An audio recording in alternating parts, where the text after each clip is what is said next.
पहले मैं भी आया हूँ, मुख्यमंत्री जी भी आए हैं, बाकी सब मंत्री हैं, जितने भी जनप्रतिनिधि एमएलए हैं वो भी सब फील्ड में हैं। और मैं पिछले ये तीसरा दिन मेरा चल रहा है, तो मेरे हिसाब से बाई रोड भी निकले इसलिए कि ज़्यादा से ज़्यादा देखा जा सके, आँख से लोगों से मिला जा सके। जो कुछ भी अभी तक देखा है, मैं ये चौथे ज़िले में एंटर कर रहा हूँ। मेरे हिसाब से ये जो गुरदासपुर और अमृतसर, यही सबसे ज़्यादा इस पानी की मार से एकदम इफेक्ट हुआ। वैसे तो नीचे सतलज वालों को भी है, क्योंकि पानी की क्षमता जितनी वहाँ है तो 2.5 लाख क्यूसेक जो है ना, एक तरह से भाखड़ा से भी छोड़ा है, पोंग का भी चल रहा है। लेकिन सबसे ज़्यादा आपकी सिरावी में, क्योंकि ये बंधे टूटने के कारण से जो कभी सोचा नहीं था कि इतना पानी बह के आएगा, तो ज़्यादा से ज़्यादा 98 में आया।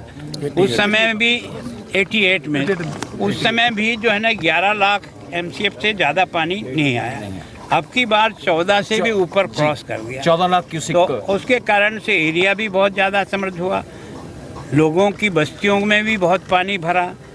एक तरह से लोगों को बाहर निकालने के लिए जो भी तरीका हो सकता है, ड्रोन से भी एग्जामिन किया, लोगों को लिफ्ट करने के लिए एयरफोर्स का भी काम में लिया, कुछ और जो साधन हमें मिल सकते थे उन सब से निकाला। भगवान की शुक्र है और आप सब लोगों के भी भगवान में आस्था है कि मानव डेथ जो है ना, वो इस सारे के सारे 12 ज़िले में इतना अधिक फ्लड होने के बाद भी अभी तक 36 कैजुअल्टी लिस्ट पर आई है। हो सकता है कुछ अभी नहीं आई होगी, और पशुधन को भी भारी नुकसान हुआ है।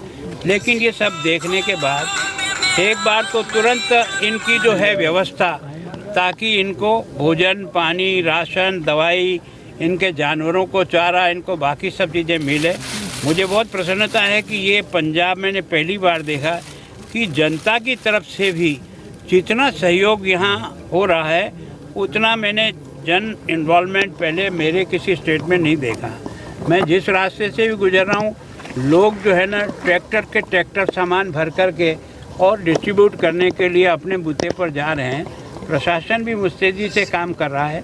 नुकसान का जो हिसाब किताब है वो तो पानी उतरने के बाद ही सही उसका आकलन होगा, और उस आकलन के लिए मैंने गृह मंत्री जी से स्वयं से बात की है जी, प्रधानमंत्री जी ने स्वयं मुख्यमंत्री से बात की है, अभी शिवराज सिंह जी की मेरी बात हुई है, वो भी कल आकर के इधर का सारा देख के जाएंगे।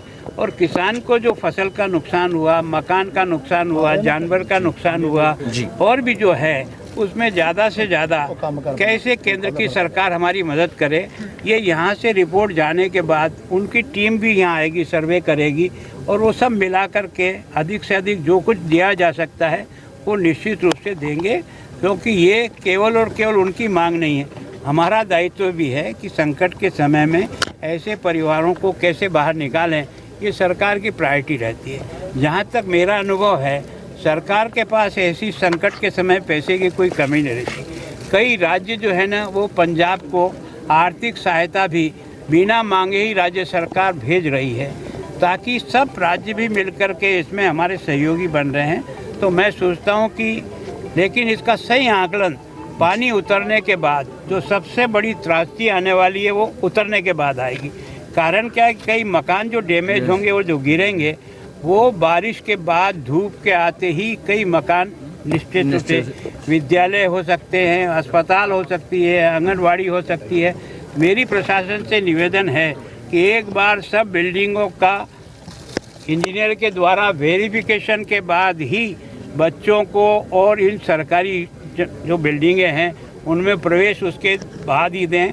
जैसे पंजाब सरकार ने 7 तारीख तक छुट्टियां डिक्लेयर कर दी, हम भी चाहते हैं कि पहला वेरीफाई हो जाए, उसके बाद बिल्डिंग में प्रवेश करे तो नुकसान जनहानि नहीं होगी। पंजाब में 10 दिन हो गए अभी तक कोई राहत पैकेज की बात नहीं हुई और कोई सार लेने सेंटर से नहीं आया। ऐसा कभी नहीं। एक सेकंड ठहरो यार, मैं भी 40 साल राजनीति में रहा हूँ।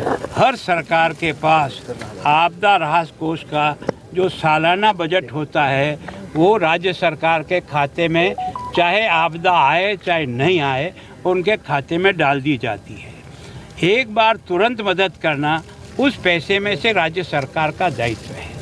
उसके बाद का नुकसान का कैलकुलेशन करने के बाद केंद्र सरकार केवल और केवल पंजाब को ही नहीं, देश के हर राज्य को अधिक से अधिक जितनी मदद हो सकती है उतनी मदद करती है। ये मन में कोई शंका नहीं रखनी चाहिए कि पंजाब क्योंकि दूसरी सरकार है और वहाँ कोई सरकारें भले ही बदल जाती है पर इंसान नहीं बदलता। पर सीएम तो कह रहे भी पंजाब को शेष पैकेज जो हमारा बकाया दर देखो ऐसा है कि मैं भी कह दूं कि 10 लाख करोड़ रुपया चाहिए, पर एनालिसिस करने के बाद जो वाजिब बनेगा देंगे। मांगना हमारा अधिकार है। आपसे भी अगर हम कभी पूछेंगे तो 1 से 4 बताओगे, नहीं बताओगे। राम धर्म से बात बोलना है, सच बात। सर धर्मेंद्र साहब, एक ऐसा हो सकता है कि जो परमानेंट हल किया जाए, जो बार बार ये टूटता है बांध, अगर इसका परमानेंट हल होगा तो किसी को ये जो पैकेज देने की जरूरत ही नहीं पड़ेगी। देखो सामान्यतः आप भी 70 साल से देश में रह रहे हो, मैं भी रह रहा हूँ। आप भी अपने घर में कोई चीज़ बनाते हो तो परमानेंट 100 साल की सोच के बनाते हो क्या? जरूरत के अनुसार बनाते जाते हैं। जैसा संकट आता है उसका मुकाबला उस ढंग से करते हैं। सर, ये जो दुश्मन है बहुत कमजोर है, जिनकी काफी रिपेयर नहीं हुई, काफी सालों के इसकी रिपेयर नहीं हुई। देखो ये सब चीज़ें हैं जो आज मांग रहे हो आप, ये जो है ना बहुत पहले आप लोगों को मांगना चाहिए ताकि सरकार की जिम्मेदारी बढ़े। ये मांग रहे हैं पर मिलता नहीं है।